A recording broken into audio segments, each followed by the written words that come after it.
Tonight, a Valley family is staying optimistic in the face of adversity after a fire burned their home to the ground this past week. Good evening, everyone, and thank you for staying up with us. I'm Isabel Rosales. And as WHSV's Janson Silvers will tell us, their faith remains a light in this dark time. God was in it, and He wanted it to burn. And there was nobody going to stop it. With a smile on his face, Andre Janovich acknowledges the worst day of his life was out of his hands. His family of 7 has lost all of their material possessions, but for Andre, the most important thing remains. We have each other. We have each other, and home is where we are, anywhere we go. His faith, the glue keeping his family together.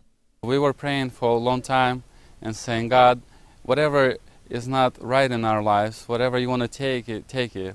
And He took it. I guess that wasn't something that we had to have at the moment. Recalling the moment of seeing his home burn before his eyes, he didn't describe feeling despair.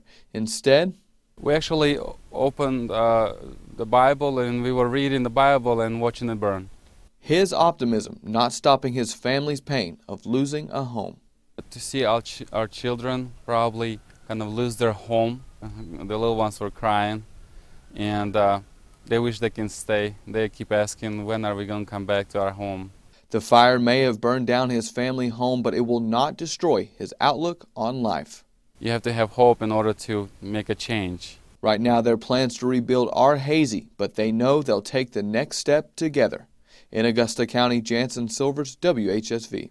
A new zoning regulation in Shenandoah County is making it harder for some pet owners. Now even land designated as agricultural land is limited to 5 dogs on a property. Now many pet people may question why the need for more than 5 dogs. Well, this will affect farmers in the area who may use dogs to protect livestock from coyotes or may have dogs to herd their sheep. We spoke with one kennel owner who says there are many scenarios that could be harmed by this. She says kennels, shelters, breeders, and many other organizations will be on that list of affected. There's hardly a person in this county that has dogs that it hasn't impacted one way or the other. Even if you have 1 dog and you want to board that 1 dog somewhere, now that's going to affect you. Salisbury, who you just heard from, went on to say the Board of Supervisors were receptive to the community's concerns, and the board says they will revisit the issue in a few months. Salisbury hopes to have the zoning regulations overturned.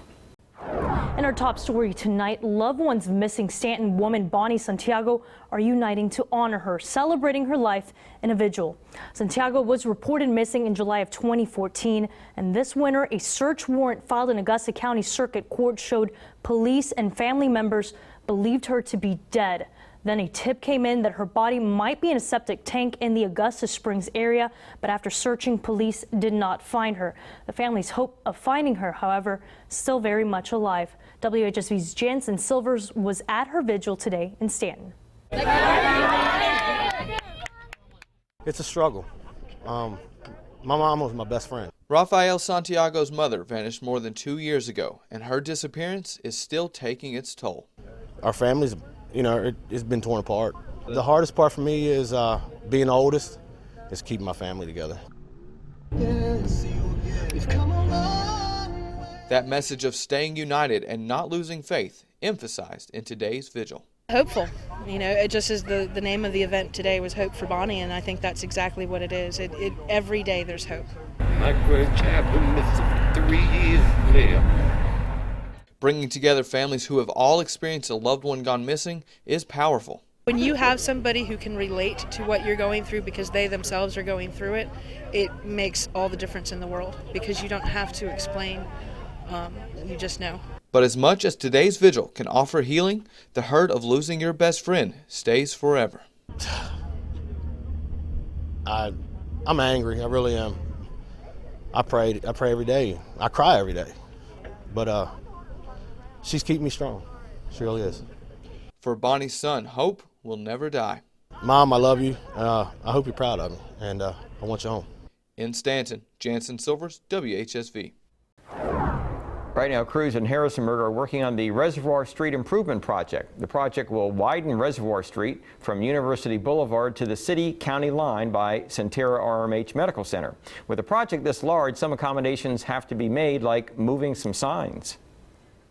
Here are some pictures of the sign at Kate's Natural Products being removed yesterday that the owner gave to WHSV. In 2013, the city bought the land where the sign was placed to have room for their improvement plan. The owner says the lack of a sign may hurt his business for a little while, but in the end, I'm glad they're doing this area first, to get it finished first. That'll be good for all the businesses in the area here. Magri says the sign will be put up, and he met with the city this afternoon to determine when and where it'll go.